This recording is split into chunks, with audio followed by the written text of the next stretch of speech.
Bueno, cordial saludo para todos. Bienvenidos nuevamente a Huellas en la Música.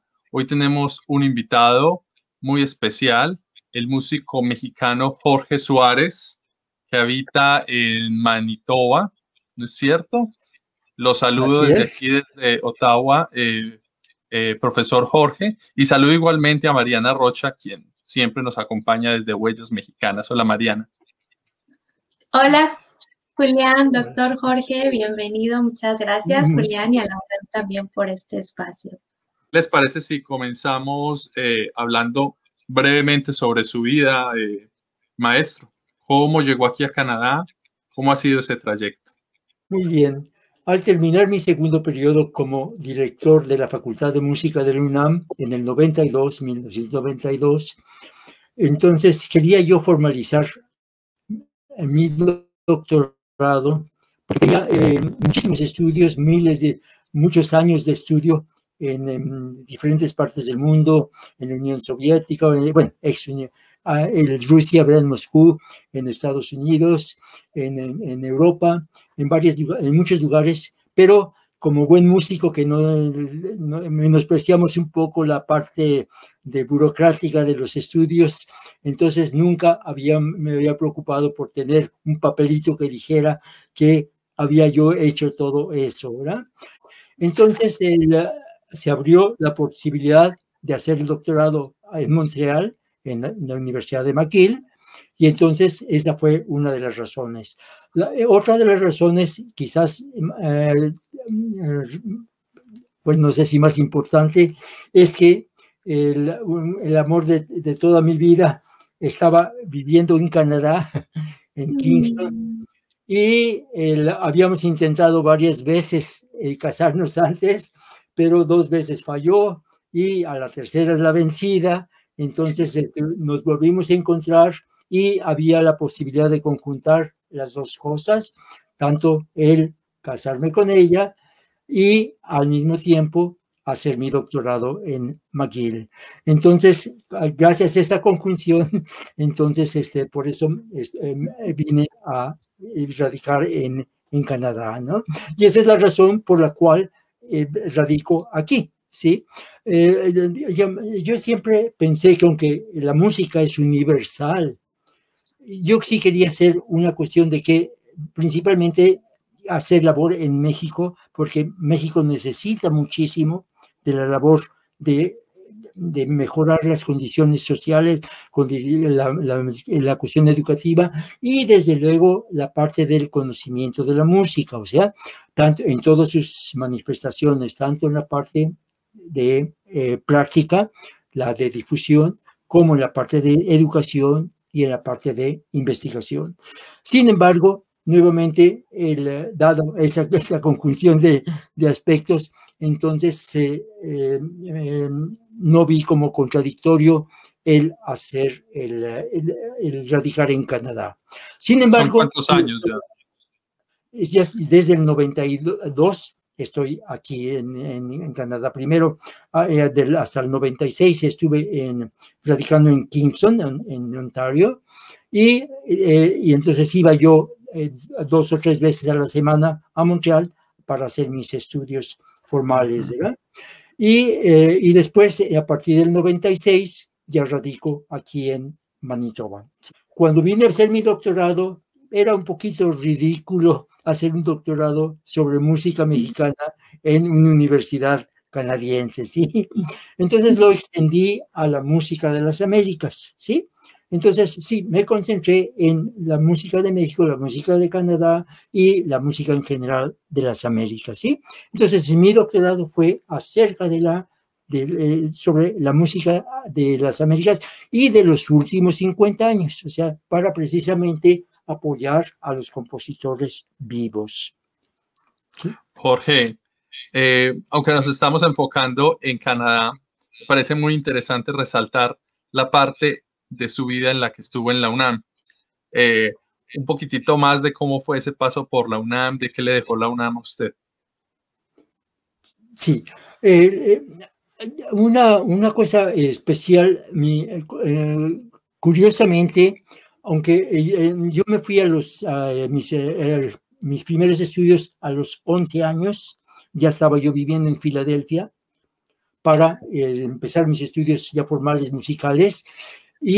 Pero curiosamente, mi primera actuación con orquesta, mi primer concierto con orquesta fue a los 9 años de edad en la Ciudad de México, y dada la casualidad que la orquesta con la que participé fue con la orquesta de la Escuela de Música de la UNAM, ¿sí? Entonces mi primer contacto con la UNAM fue a los 9 años. Obviamente, aunque la Escuela de Música sí podía tener acceso a niños, pero yo estaba más o menos en lo tradicional de México, que es estudiar con maestros particulares. Sin embargo, este contacto con la UNAM y con la Escuela de Música a los 9 años creo que fue muy importante. Cuando yo regresé de mis estudios en Rusia, en el 60, primero fueron 4 años en Filadelfia, después 4 años en Moscú, y cuando regresé, mi primer puesto formal fue precisamente ya en la Facultad de Música, ¿sí? Entonces ya estaba yo en contacto ahí. Y después, yo siempre había pensado que no tengo talento para ser director. O sea, pienso que tengo talento para varias cosas, pero para director creo que no. No me gusta y le tenía yo pavor a esa posibilidad, ¿sí? Sin embargo, por azares del destino, hubo un problema con el candidato para la dirección en ese momento. Estamos hablando del 84, del 1984, y me habla el rector para ofrecerme, a ver si quería yo participar, a ver si el candidato. Y como lo que yo decía, había que hacer cosas por México, entonces me estaban poniendo en la mesa puesta, en charola de plata, el poder hacer algo muy concreto. Casi todos los intentos de grandes proyectos que he tenido para México, son muy difíciles que los acepten, ¿sí? Y ahí me estaban otorgando algo en la mesa, así puesta. Entonces, a pesar de que sabía yo que tenía yo un pavor tremendo para ese puesto, y desde luego había dicho que nunca quería ser yo director de algo así, de un papel administrativo o de mando, más que administrar, de mando, que esa es la parte en donde yo creo que no tengo mucho talento. Pero nuevamente por eso la acepté, sabiendo que soy muy malo para eso. Sin embargo, algo pasó que me pude estar los 8 años máximos que pueden estar como en la dirección en la UNAM, ¿verdad? Y ya después de que termina el tiempo en la UNAM y ya estando aquí en Canadá, ¿cómo es que comienza a desenvolverse como músico? ¿Cómo es que comienza, digamos, a trabajar ya aquí en Canadá como músico?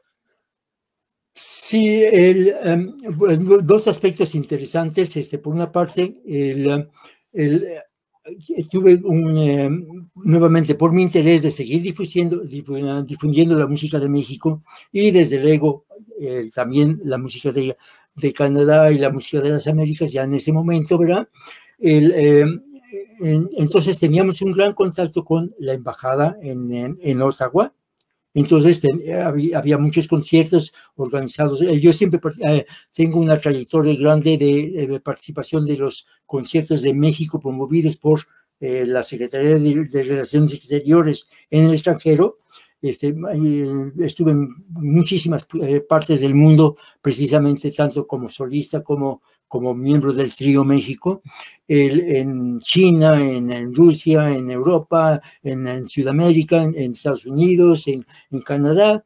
Y entonces mantuve precisamente ese contacto, y fue una gran noticia cuando se funda precisamente la extensión de la universidad en Ottawa también, ¿verdad? Precisamente, y gracias al contacto universitario, pues entonces fue un grandísimo placer el participar en las festividades de inauguración, ¿verdad? En el primer concierto organizado por ellos, estuvimos participando, ¿verdad? Exacto. Sí. Maestro, y por ejemplo, nos contaba de algunas presentaciones que tuvo aquí en Canadá.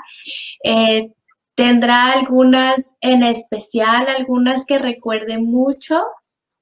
Bueno, realmente los conciertos en Ottawa, ¿verdad? Digamos, precisamente fueron especialmente trascendentales, ¿verdad? Tanto los organizados por la embajada como por los que tuve en la inauguración de la sección, de la extensión de la Universidad Nacional ahí en Ottawa, ¿verdad? Esos son de los conciertos que más recuerdo con más afecto y que estaban mejor organizados, etcétera. Y desde luego tuve bastantes presentaciones también en McGill con motivo de mi doctorado. Tenía que hacer una presentación de tres conciertos con música de las Américas. Entonces esos también para mí son muy importantes. Por otra parte, también tuve oportunidad de tocar con varias de las orquestas de Canadá. Luego con la de Kingston fue la que más participé, pero con orquestas tanto en Ontario como en Quebec, como en Alberta, en fin, he tocado con varias de las orquestas, unas 9 orquestas de Canadá, que eso también son de los conciertos trascendentales. Un aspecto también interesante que puedo decir es que es muy fácil que uno se especialice nada más en un área de la música. Nuevamente, lo más común es la música tradicional, la música de los compositores muertos, ¿verdad? Los más famosos. Pero otra vez, generalmente la gente tiene más posibilidades de presentarse como solista, nada más pianista, y menos oportunidades de presentarse con orquestas, ¿no? En cambio, por azares del destino, nuevamente, ya que a los 9 años ya había tenido mi primer concierto con orquesta, como solista de una orquesta, entonces también he tenido una gran oportunidad de esto. Tengo un repertorio muy amplio, mucho más amplio que lo común. O sea, he tocado 50 obras, que es bastante poco común, digamos, 50 obras y además que generalmente escojo las obras no solo difíciles, sino las que requieren más difusión. Y por otra parte, fundamos en cierto momento el Trío México, o sea, para violín, cello y piano. Y eso algo curioso porque somos 3 hermanos. Bueno, mi hermano Manuel ya lamentablemente murió, pero éramos 3 y supuestamente el tercer hermano iba a ser el chelista. Mi hermano Manuel es el violinista, yo el pianista, y supuestamente el tercero iba a ser el chelista para tener un trío de violín, cello y piano. Y curiosamente, aunque mi hermano Pablo, que radica en el momento en Toronto,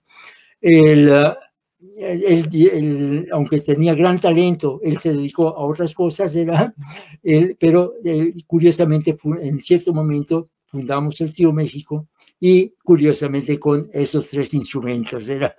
Ese es otro dato, algo curioso, ¿verdad? Que estaba como ya predestinado desde el principio. Por una parte, mi conexión con la universidad, al tocar a los 9 años con la orquesta de la Escuela de Música, ¿verdad?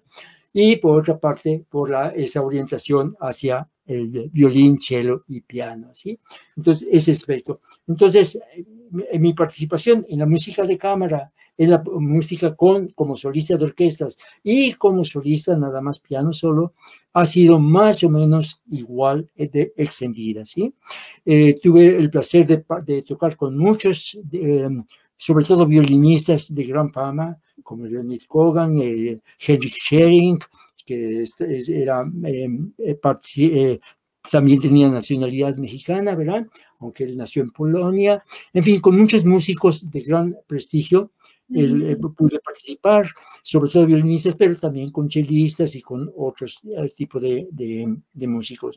En mis estudios en Europa fueron en una escuela que era básicamente como cursos magistrales nada más, pero dedicado principalmente a la música de cámara. Entonces tuve oportunidad de tocar con grandes músicos europeos también, gracias a la experiencia que tenía yo en la música de cámara, ¿sí? Entonces todo esto ha sido muy, muy favorable. Maestro, y si hablamos de los públicos, ¿cómo los públicos a lo largo de esta trayectoria han recibido su música? Hablamos del público canadiense y del público latinoamericano aquí en Canadá, que está viendo a un artista latinoamericano. Sí. Bueno, desde luego que tienes que hablar de varias cosas. Nuevamente, una cosa interesante, por ejemplo, que pasó cuando llegué yo en mis estudios en McGill, en la Universidad de McGill, fue que se sorprendieron muchísimo la cantidad de publicaciones de música mexicana que había. O sea, el problema que tienen la mayoría de los compositores es, primero que nada, no solo que se escuche su música, sino que se pueda publicar, ¿no? Y entonces, tanto la universidad tiene una gran cantidad de música editada, publicada, digamos, ¿sí? Y obviamente la parte de Bellas Artes y muchas otras instituciones. Entonces, el número de partituras que se pueden conseguir en México de música mexicana es bastante sobresaliente si se puede comparar con lo que pasa en otros países. Estamos hablando de la música de los compositores vivos, sobre todo, ¿verdad? Nuevamente, es muy fácil conseguir en el internet cosas de Beethoven y de Chopin y de todos estos, pero no es tan fácil conseguir partituras de los compositores vivos, ¿verdad? Entonces, esta fue una de las primeras cosas que llamaron la atención a los compositores de Canadá, ver la cantidad de obras que estaban publicadas de compositores vivos en México, ¿verdad? Entonces, ese es un aspecto interesante de la recepción. Por otra parte, nuevamente, bueno, pues tuve oportunidad de difundir tanto la música de México en Canadá, como la misma música de Canadá, que obviamente tampoco es fácil para un compositor canadiense o de otros países, de los compositores vivos, que se estén ejecutando su música, ¿sí? Entonces, ese fue uno de los aspectos placenteros e interesantes también de la trayectoria. Qué interesante, maestro. Maestro, ¿y dónde podemos encontrar sus obras musicales? Bueno, mire, he tenido oportunidad hay bastantes discos que se pueden conseguir, ¿verdad? Tanto con el Trío México, hay básicamente de los proyectos de Bellas Artes o lamentablemente no del Trío México con la universidad, pero sí tengo varios discos de la UNAM con música de Rodolfo Halter y de Blas Galindo, que tuve que hacer, que salieron por parte de la universidad, y también por parte de la universidad uno de los proyectos de la universidad de Federico Ibarra. Hay esta colección de obras de Federico Ibarra, donde yo participé, ¿verdad? Y se pueden conseguir como parte de la universidad, ¿verdad? Digamos, nuevamente, básicamente se pueden conseguir a través del UNAM, a través de Bellas Artes, ¿verdad? Y básicamente esa es la... Muy bien, maestro, pues ya terminando, yo creo que nos queda una última pregunta, Mariana, ¿no es cierto? Así es, por cierto, Julián. nada más antes de terminar, curiosamente, mi segunda publicación fue este libro de la UNAM, ¿sí? A ver, Son 50 años de exilio, ¿sí? Del exilio español, 50 años del exilio español en la UNAM, ¿sí? Entonces yo participé en esto con 4 compositores del exilio español con los que tuve yo contacto, y también están publicaciones de la UNAM, de la Escuela Nacional de Música o Facultad de Música, cuadernos interamericanos de investigación en educación musical, ¿sí? De mis aspectos de la investigación, y desde luego también se consiguen en Pauta, mis escritos, ¿verdad? Y Bellas Artes también me ha publicado, ¿verdad? Bellas Artes, y la Universidad de Zacatecas también me ha publicado en varios libros. Estoy en espera de que un tercer libro que van a salir con donde participo yo, con algunos de mis escritos en la otra parte que les decía yo que para mí ha sido importante, ¿verdad? Entonces, todo eso bueno, se puede maestro. conseguir. Muchas ¿Dónde podemos publicaciones, encontrar maestro. esa información? Perdón, Julián. ¿Está de alguna manera en internet? ¿Se puede comprar su música o esos documentos en que se pueden encontrar en internet? Posiblemente sí, no lo estoy seguro, pero yo me imagino que sí, ¿verdad? Sí. Sí, por si alguien estuviera interesado en querer leerlo o adquirir el libro, Sí, pues ya investigaremos. y con mucho gusto, cualquier persona que esté interesada, yo puedo con mucho gusto brindarles mis grabaciones, ¿verdad? Sobre todo de la música que se conoce poco, de compositores de las Américas, de compositores de México, y desde luego de mis escritos, con mucho gusto yo les podría otorgar con facilidad, ¿no? Entonces se publica en mi dirección, el correo electrónico que ustedes lo tienen, ¿verdad? Ahí me los pueden solicitar, y con gran placer yo les puedo ofrecer todo lo que yo tengo de eso. Sí. Muchas gracias por su disposición. Maestro, ya casi para finalizar esta charla, me gustaría preguntarle cómo describe la huella en la música que está dejando aquí en Canadá. Bueno, yo pienso que nuevamente el proyecto es en sí importante, nuevamente. O sea, una de las premisas que yo decía era, estamos tratando de hacer un bloque, por ejemplo, de los países de Norteamérica, ¿verdad? Con el NAFTA, con esto de AMOS, tener más contacto y más desarrollo para competir con otros bloques, como el bloque europeo, como el bloque de Asia, etcétera. Pero no se hace lo mismo en términos culturales, ¿sí? Entonces yo decía precisamente, parte de lo que yo estaba promoviendo con mi doctorado era el hacer este bloque de la música de las Américas, por ejemplo, ¿sí?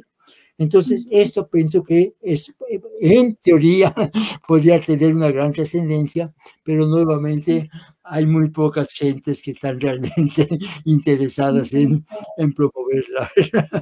Lamentablemente, esa es la realidad. Podría tener una gran trascendencia, o sea, es más fácil, como yo les decía, es más fácil con la comunicación a través de las obras artísticas, la literatura, la pintura, la música, que a través de cosas más específicas como las ciencias y eso. O sea, un físico, pues, me va a costar mucho trabajo entender sus aportaciones si habla en términos muy no coloquiales, ¿verdad? En cambio, nosotros no tenemos ningún problema por escuchar una obra maestra, y aunque no tengamos una gran preparación musical, y podemos captar y enriquecernos muchísimo a través de ella. Entonces, nuevamente, la música y el arte en general tendría un gran potencial para poder llevarnos mejor, entendernos mejor, saber que todos somos humanos, que no importa nuestro color, nuestra lengua, nuestro tamaño, etcétera, nuestra edad, que podemos convivir unos con otros, ¿verdad? Y que todos podemos compartir aportaciones enriquecedoras, y lamentablemente esto se aprovecha muy poco. Sí, bueno, esperamos que este video tenga gran potencial para que llegue a las personas correctas. Será un placer haber colaborado. Y nuevamente les felicito y les deseo lo mejor en todo su proyecto, que va a tener una gran trascendencia. Ojalá que sí, que sea así como lo dice Mariana. Y bueno, muchísimas gracias, maestro, por todo lo que nos comentó. Y bueno, nada, nos vemos en un mes más con otra nueva edición de Huellas en la Música. O tal vez Huellas en la... Ya veremos. Muchas gracias, gracias. maestro. por acompañarnos en esta charla y por compartirnos todos sus conocimientos. Muchas gracias a Julián también y a la UNAM por este espacio. Es un placer regresar con ustedes y lo mejor para también les deseo. Hasta luego. Gracias, hasta luego. Chao, chao, gracias. Hasta luego.